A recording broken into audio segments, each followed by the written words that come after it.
You're listening to the Bible for Normal People, the only God-ordained podcast on the internet. I'm Pete Enns. And I'm Jared Bias. Hello, everybody. Welcome to this episode of the podcast. Our topic today is social justice and the radical gospel, and our guest is Obery Hendricks. Yep, and Obery is a visiting professor at Columbia University and Union Theological Seminary and author of the book Christians Against Christianity, which is just come out. But this was really based on our reading of one chapter of that book and talking about this idea of social justice. Yeah, he really lays out the biblical evidence, is the right word for it, of how pervasive the idea is. Yeah, and I just think in the circles I would have run in and seeing the chit-chat on social media, there's this sense in which social justice is pitted against the Bible or against Christianity, which has me scratching my head. So I think it was great for Obery to lay everything out like that. Yeah, hope you enjoy it. The most foundational and most often occurring and often used ethical concept in the Bible is justice, mishpat. Justice and doing justice in community or doing right in society together. What you get is social justice, doing justice in society, doing right in society. It's amazing that this is never talked about in Christian circles. Okay, Obery, welcome to our podcast. Great to have you. Thank you. Thank you. So glad to be with you. Absolutely. And we're going to talk about a very, very important topic, a timely topic, and also a perennial topic. You know, this is something that does not go away.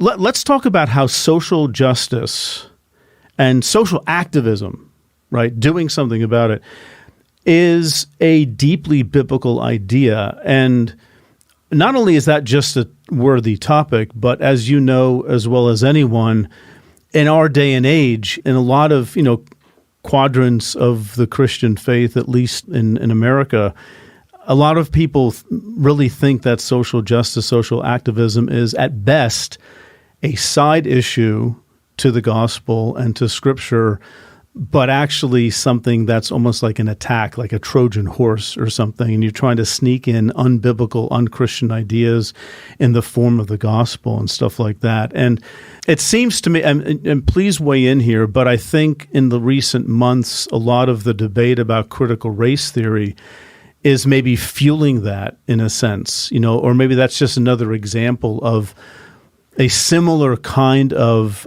almost a reflex animosity, I think, that people have for thinking that the gospel has anything to do with justice.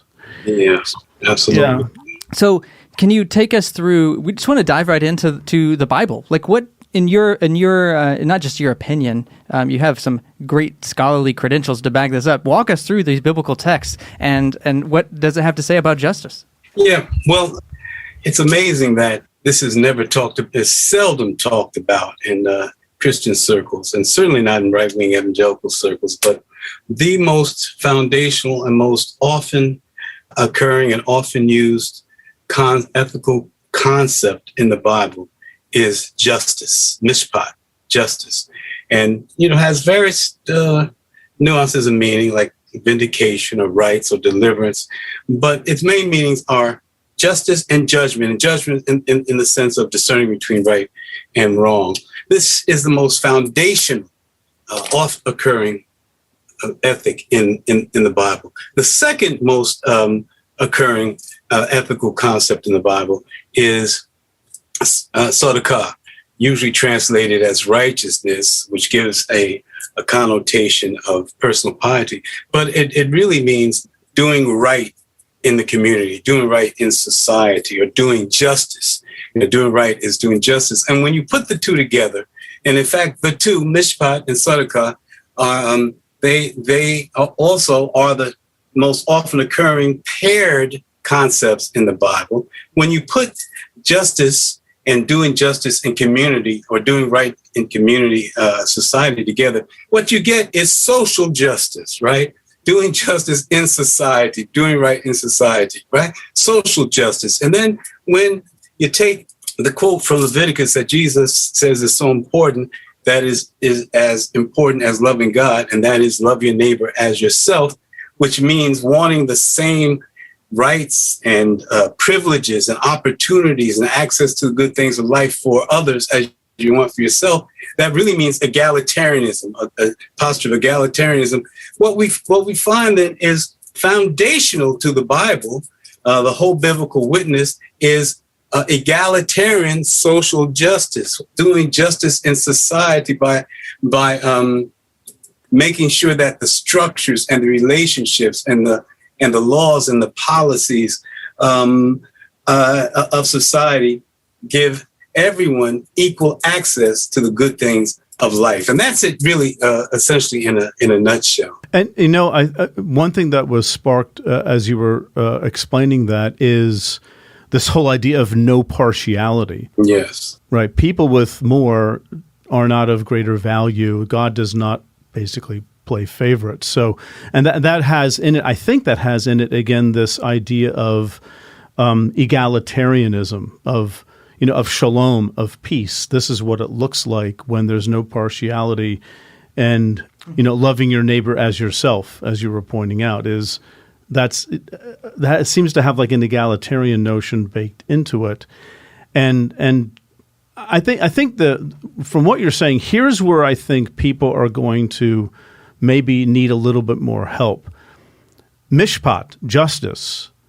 Justice seems to imply it's not individualistic because there's a communal nature to that. But righteousness is the individualistic word for a lot of people. Righteousness it's sort of like, this is how, Jared, at least for me, this is how I think a lot of people understand righteousness. I have this quality about me that as a Christian, God bestows upon me because I have faith in Jesus. So he sort of changes me on the inside. It's almost like a disposition, an inner cleansing, but that's not what it means, is it? In the Hebrew scriptures, that's certainly not what it means. No, it doesn't mean personal piety, a posture of personal piety. When we look at the culture in which the biblical witness, almost every book of the Bible, except for the more Greco-Roman ones found later in the New Testament. In the Bible, the culture is essentially dyadic. In other words, it's all about the community. There is no word for individual in biblical Hebrew. The term is always ha'am, the people, the community. And so when you talk about righteousness is not tzedakah. Righteousness is not individualistic, because that was not the cultural climate. That was not the culture that people grew up in. So everything has to do with its impact on the community. So one is righteous if one is doing right by others in community, right? So it's like, now Jesus, gave us holistic sense of spirituality when he said, love your Lord your God with all your heart, soul, mind, and strength, which is vertical, and love your neighbor as yourself, which is horizontal. And what tzedakah really deals with is this horizontal notion of loving our neighbor. And it is a reflection of the vertical. In other words, loving our neighbor or doing justice in society is the reflection of one's relationship with God. Actually, is the only evidence of one's relationship with God. Does that make sense? Oh, it makes a ton of sense. And just, again, something that's is sparking in my mind here as I hear you talking, and I'm thinking of the New Testament. We're not going to go there, but, very commonly we hear about the righteousness of God. And that's a place where I think a lot of people land. They see God as righteous. God has this inner characteristic of piety or perfection. But even there, it doesn't mean that. It's God does right by his people.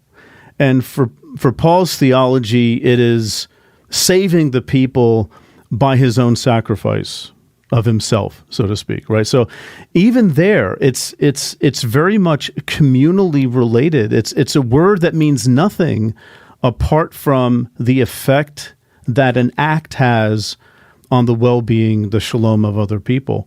And that seems so foundational to me. It's hard to get away from that notion. So, and if we get away from that notion, then we get away from the foundational meaning of the biblical witness. And you mentioned righteousness in the New Testament. Well, I think you mentioned it in relation to Paul, but the term that is used in the Gospels, dikaiosune, well, and Paul used it too. It doesn't just mean, it means also justice. It has dual meaning, right? Righteousness and justice. So we're talking about the justice of God and the judgment of God. Well, we know what the judgment of God is because Jesus tells us in Matthew 25, 31 through 46, right?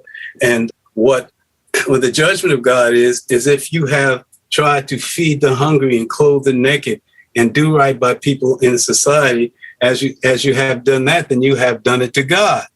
And then we're told that those who do that, how does it end? It says the just ones enter into paradise. That's my paraphrasing, of course. Yeah. But it says the justice, the right. It says the righteous, but it means the just ones, right? The just ones. It needs to be translated as the just ones enter into eternal life, right?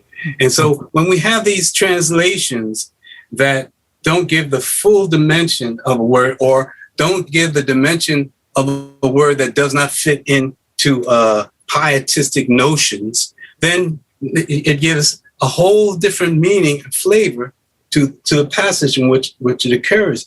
And that's part of the real problem here. We have blinders, we have folk who in the current age in our society who see things in terms of individualism and read individualism into Paul, and they read it back also in their translations of the text as having some kind of individualistic meaning, when those who wrote the biblical text and lived the biblical text didn't have any notion of individualism at all. It was always about what's good for the community, it's about for the community. So we have Simeon, right, in the temple in Luke 2, and Jesus is brought to Simeon by his parents. But what are we told Simeon's doing?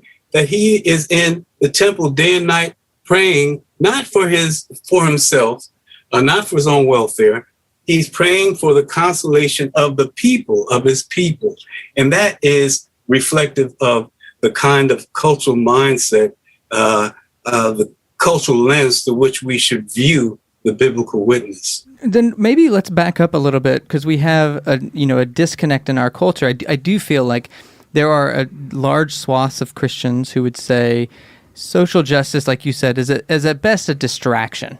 At worst, it's actually anti-Bible, but at best, it's a distraction. The real work is getting people saved, say the sinner's prayer, get them to heaven, and move on. And then there's others who see, as we're talking here, social justice is sort of the foundation of the biblical witness. So where do those divide? Like, what are the reasons why we might go one direction or the other in this? I'm trying to kind of understand what leads one to ignore the foundations of the biblical witness and move toward now to a place where there are people who would say it's anti-biblical to see it that way. Like, how does that happen? Well, if we look at John MacArthur, who released this very, very tragic misunderstanding called the Statement on Social Justice, and we look in this case, the way that he engages social justice, and in his commentary, it's like, this is a political stance, a political bias that folk have, because social justice, many people see fighting for social justice as threatening their ascendancy. They're threatening the status quo. Threatening their politics. Yes. And MacArthur's case, and those right-wing evangelicals who think that way, that's largely the case, that shot through their theology is ignoring the radicality of the gospel and using it as a prop for the status quo.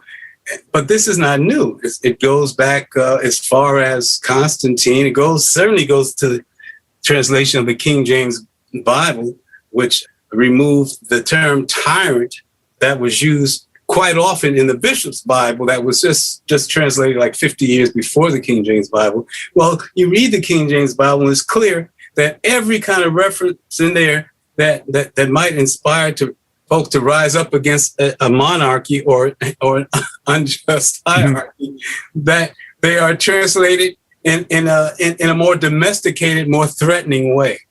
And this same mentality we see in right-wing evangelicals, because right-wing evangelicals, I mean, part of their theology is white nationalism and underpinned by white supremacy, which by definition means they want to maintain the status quo.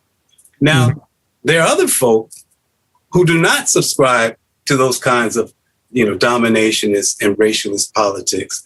But so many Christians, so much of Christianity should really be called Paulianity, because they read the Gospels through the prism of Paul, who's coming out of more Greco-Roman cultural milieu. And so he does give the sense of salvation being about individualism. It's about working out your own salvation. I think he uses that term. But in the biblical witness, certainly from the Hebrew Bible, salvation and deliverance wasn't about over yonder. It was about deliverance from the oppression in this world. We get that from the Exodus, and we get that in different ways.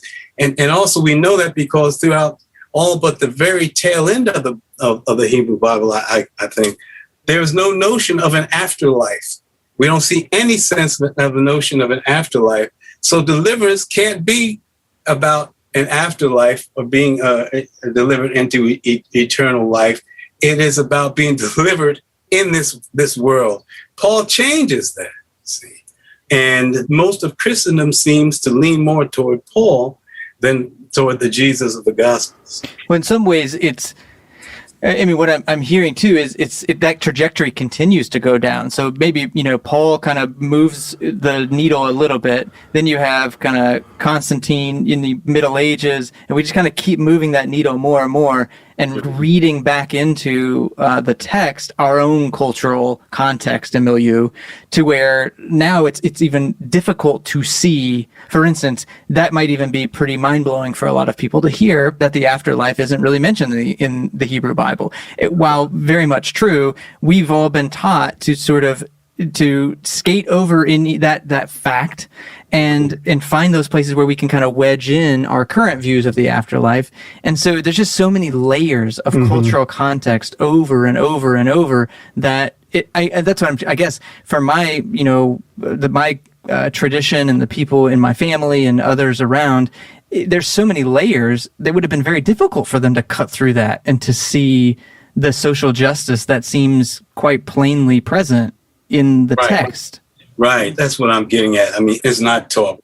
It's taught as a text that is more concerned with the vertical relationship, with going to heaven and personal piety, in the sense of, like we used to, like the old folks say in the Black church, giving honor to God who's the head of my life.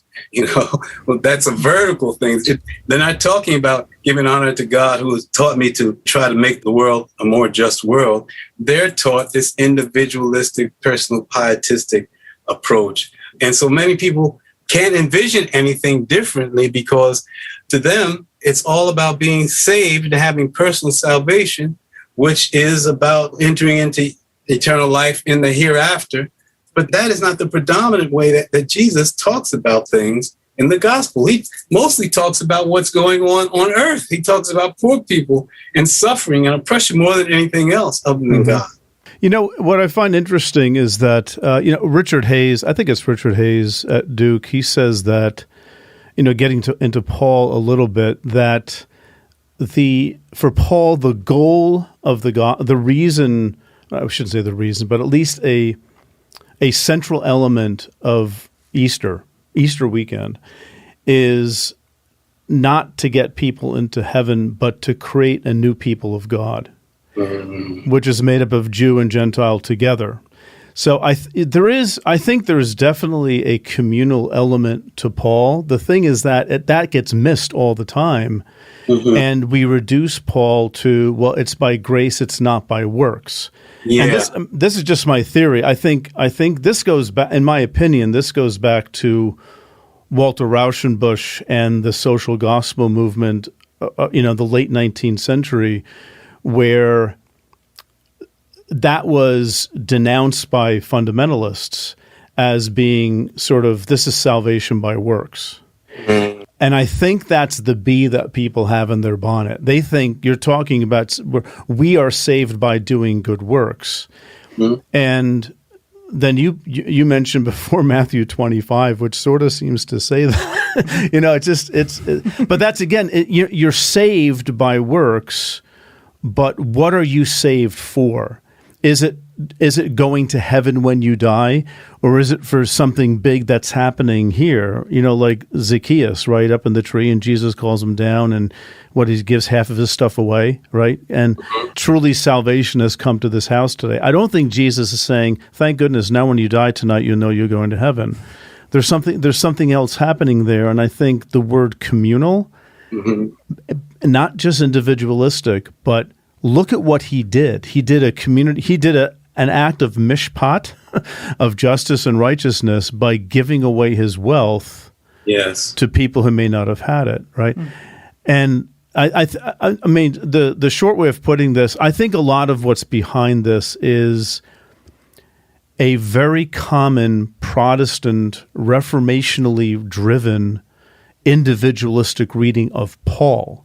Yes. Right. And getting past that, I think, is a huge, huge hoop, because it's in a Paulianity, as you said before, that's very much my experience, in past communities that I've been a part of. It's you preach from Paul, because Jesus tells stories and does stuff, but the lessons come from Paul. Right? Yeah, exactly. And one thing I would like to say, you're right. What I meant was a misreading of Paul, right? And you corrected that. It's not that Paul is so individualist, because he's not, because Paul is working for the good of the community. But I think that I also want to say that I agree with you, because as Crossan and Barr point out in their book, The First Paul, and I think they do such an extraordinary job, Paul was essentially a mystic who was concerned about God consciousness. He talks about going up to the third heaven and all that. And in all of his scolding and his teaching and all of that, it's like he's trying to rid people of things that would keep them from understanding, from growing in God consciousness, not preparing them to ascend to heaven, necessarily.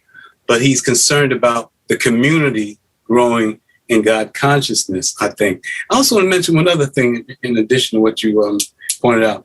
And so with Zacchaeus, the reason why Zacchaeus, gets the nod is because it's like Jesus saying, yeah, you get it, Zacchaeus, right? You understand the foundation of the kingdom of God, or the sovereignty of God, which is relational, right? Yeah. Right. In the community, he's giving everything, to the poor. And the rich young ruler, Jesus says, give your wealth to the poor. He doesn't say get on your knees and stay there for 40 days. He says, do things, show love in the community, show love to your neighbor in the community. And that is what gets one closer to God. At the risk of maybe wading into some controversial waters here, earlier mentioning the politics of it, I wonder too if there's in our current climate, you mentioning critical race theory, Pete, and some other things, there's just these layers of maybe a fear of the how we get there leads to people not even acknowledging the what. Meaning, if we were to acknowledge that the Bible really does advocate for social justice, which again seems like it's not that problematic of a thing to say, it's kind of baffling that that's still a challenging thing to admit for people. But if we're going to say that, usually then there's this like assumption then that we have to be a Democrat in America. Like that's the political party you're going to affiliate with, and that can kind of turn people. And it also assumes that you're going to be a communist or whatever these sort of the political layers that get laid on top of. Now, maybe that's right, maybe that's not right, but I just think for people it is hard because it sounds like in their communities, if they were to look at the biblical witness, look at the prophets, look at Amos, and to say, you know what, guys, I think maybe there's something here to this whole social justice thing. They're immediately going to be labeled a quote, a Democrat, a communist. There's all these labels rather than simply letting it be and then saying, okay, what does it mean for us to do this now and to do this here in our local community maybe, or in these smaller ways? Do you get the sense too that there's just a lot of labels being thrown around and not a lot of conversation of, how are we faithful to the biblical witness, maybe in new and fresh ways? Yeah.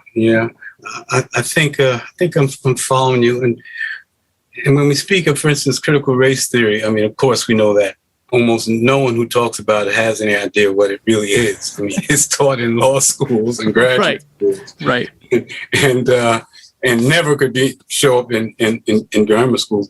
But something like critical race theory is about talking about injustice, right, with a view toward rectifying, right? Mm-hmm. Well, that's biblical. I mean, that's basically biblical. For instance, Jeremiah 22 says, "Thus says the Lord, act with justice and righteousness, mishpat and tzedakah," or I translate it, act with social justice, which is a defendable translation. Thus says the Lord, act with social justice and deliver from the hand of the oppressor anyone who has been robbed, and do no wrong or violence to the alien, the orphan and the widow, or shed innocent blood in this place. Now,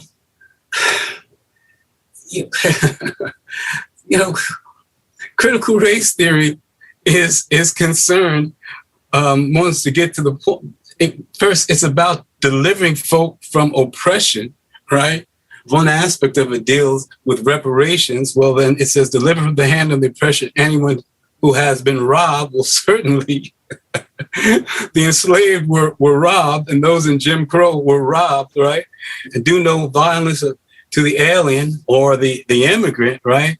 I mean, this is just so basic. This is one of many passages in the Bible that really seems to be telling those who are protesting for justice, social justice, that is telling them to do what they're doing, as long as they don't cross certain boundaries of excess and injustice themselves, right? Mm-hmm. So I mean, so it's so very basic, I think, and you can find it all over. You find it in Isaiah 28. See, I am laying in Zion a foundation stone, and I will make justice, the mishpat, the line, and tzedakah, righteousness, the plummet. So wait a minute. So what's the problem here? He says what the measure what we should be measuring our actions by, what the foundation stone should be justice and doing justice in society, or social justice. This is very, very basic. So but those who want, particularly, let's point to the right-wing evangelicals, they ignore this. They don't want to understand this rightly because their concern is not justice. They never mention justice. They never mention love the neighbor. Their concern is to at least maintain the balance of power and privilege where it resides now, and not to hear anything or be held to account in any way for excesses that have occurred in the past that they continue to benefit from. I would throw maybe into that mix a different kind of problem, perhaps, that there are many evangelicals who may not even be aware of the nature of the problem. Well, yeah, I was going to say, I think there are some who are very intentional about this. I think others they've never heard this before, right? Hence the podcast, right? Yeah, well, the only thing I would say is that makes, just tying some pieces together. I think in some ways, if the gospel is only go to heaven when you die, it's sort of pretty coincidental that really means kind of stay out of our affairs here on earth. It just sort of, it's a distraction in some ways of like, yeah, if we just get people to think that, and again, it's not like there's these, twirling mustache evil people at the top of these things usually. There are some, usually. Yeah. But it's just a whole system of maintaining power that has this distracting theology of, well, it's really just all about go to heaven when you die. So we don't really need to worry about disrupting, upsetting the apple cart here. So I think those go hand in hand. This is a big commercial for why the Old Testament is important, I think. Because a lot of, there's stuff in the Gospels too that you bring out in your book beautifully, Obery. But, the Old Testament there's a lot of culture and society happening, and, Israelites are ruling themselves, and the kings aren't being just, and people aren't being just to each other. I think especially with Paul, it's pretty clear he was convinced that things are going to change rapidly. Jesus is coming back any minute, right? And maybe the focus isn't quite on how do we live here and now? How do we focus on the thing that the prophets focused on, that Jesus had so much to say about? And again, that's no fault of Paul's, I guess. But if the evangelicals we're talking about now, if they had a robust embrace of the prophetic literature, it may give us different things to think about, but it's hard to get sound bites out of a few hundred pages when you can just, pick a few verses in Paul, I guess. And it's a lot comes down to just how the Bible's used, I think, for some people. But I think you're right. And, of course, when I speak of the right-wing evangelicals, I am generalizing because I agree there are many who are wrong, but they're sincerely wrong. Yeah. They believe those who mislead them are telling the truth. Though I must say, I don't know what percentage that is because their rhetoric is very, very hateful. Yeah. And in many ways an anathema to the gospel. But also when it comes to the prophets and overlooking the proclamation of the prophets, I think though that is. Well, part of that is because so many are taught that, that they really don't need to know the Hebrew Bible because, all they need to know is Jesus and Paul. But also, some of the statements of the prophets are just too challenging for folk who don't want to get involved in the dirty business of trying to make this world more just. I mean, many folk come to the church just looking to be justified. Some come looking to be entertained. Some come to be able to feel righteous. And, I don't know how many folk are involved and are serious enough about Christianity, serious enough about the gospel to really want to make a difference in this world. It's this individualistic thing. I'm looking out for myself. I'm working out my own salvation. And so again, it comes down to me that mainstream Christianity has a dominationist underpinning by definition. Uh-huh. Folks subscribe to that unbeknownst, but I wonder how many folk would call themselves Christians or at least be involved in the church if they really knew how revolutionary they are supposed to be in this world, and how threatening it would be to do that. And I'm channeling here. We've had guests on over the past few years, and I didn't come up with this myself. Somebody else said it, but how the marginalized their ears are going to perk up when they hear the words of the prophets. Those who are not marginalized may not be as inclined to hear it, and I think part of this is, economic privilege, which of course is tied to the history of racial issues in America as well. It's such a complicated mess, isn't it, Obery? All these things that come together. But I think your point is a very important one. The revolutionary nature of turning things upside down. You mentioned Luke, Mary's song about turning the world upside down. The first, the rich will be, down, and the down will be up. That's the Beatitudes, right? those are aspects of the New Testament that I think speak really, not just the Old, but the New Testament as well, that speak to this revolutionary nature. And on that, I wonder if you can comment a bit on, we mentioned social justice, but also social activism. Is Jesus a social activist in his day? And if so, how? Talk about that. Flesh that out a little bit for us. Yeah. That's good question. Before I do that, I just want to make this comment about those who might read the biblical prophets and might recognize that they are making very hard charges against them, but they think that they don't apply to themselves. Mm-hmm. Few people see themselves in the position of those the prophets are speaking to, and that's how they can. We're always on the good side. Huh? We're never the Pharisees. We're always the other ones in the New Testament, right? We're always on the winning side. Okay, got it. All right. Was Jesus involved in social activism and concerned with social change? Well, Luke tells us that in what he portrays as the first sermon of Jesus, public oration of Jesus. That what does Jesus say? The Spirit of the Lord is upon me to preach good news or bring good news to the poor. And that's the concern. That's a social concern. But when he says to bring good news to the poor, what's good news to the poor? That there's going to be change and structural change. It's not that they're going to heaven? Good news to the right. Yeah. Well, it says, don't worry, you'll die one day and then everything will be fine. Right. It says, right? Bring good, but the way we know that it's not just spiritualized, because later he says to bring liberation to the oppressed. They use the term thrao, which means press down, oppressed, to bring liberation to the oppressed.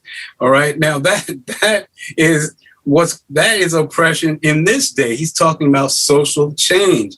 He's speaking as a herald of social change. And of course, good news to the poor is structural change, that the structures, the laws, the relationships, the attitudes that make people poor and keep them poor, that they'll be transformed. It's not like this prosperity anti-gospel where you heard me say anti-gospel, the prosperity anti-gospel where some people get lifted up while others are still poor. No. It's about changing things in an equitable way. But not only that, Luke tells us that Jesus talks about blessed are those who hunger and thirst, dikaiosune, justice, hunger, and it's translated as righteousness, but it also means justice.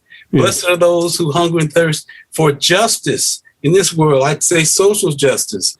He tells John the Baptist he must be baptized to fulfill all justice, right? All dikaiosune, all justice. Blessed are those who are persecuted for righteousness' sake, or for the dikaiosune, for justice' sake. And I mentioned in my book, the Christians Against Christianity, rather. Yeah, I forget the titles in my books, too. Don't worry about that. Christians Against Christianity. Well, Nick Waltersdorf he writes, my own reading of human affairs is that righteous people are either admired or ignored, not persecuted. People who pursue justice are the ones who get in trouble. And that's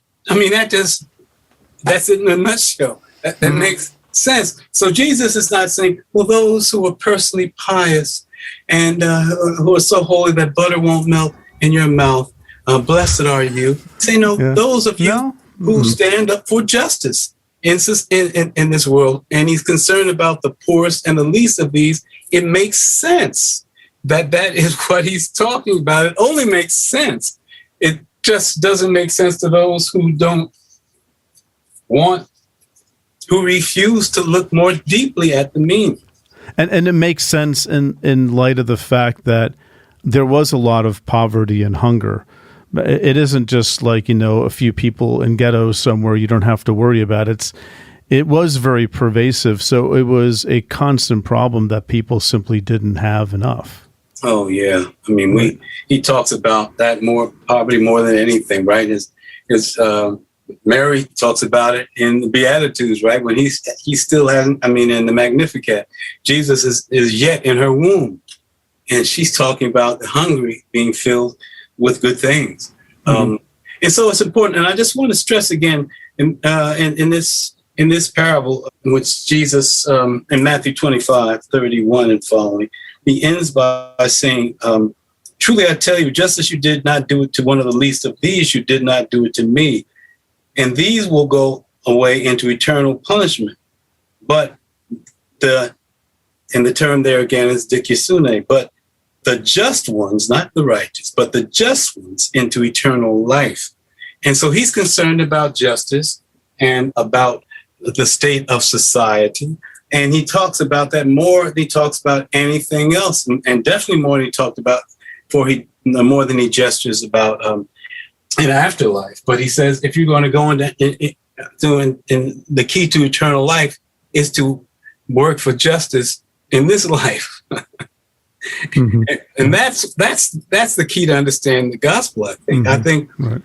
If we look at love your neighbor as yourself, and we look at this passage in Matthew, to me, that gives us the crux, the core of the gospel.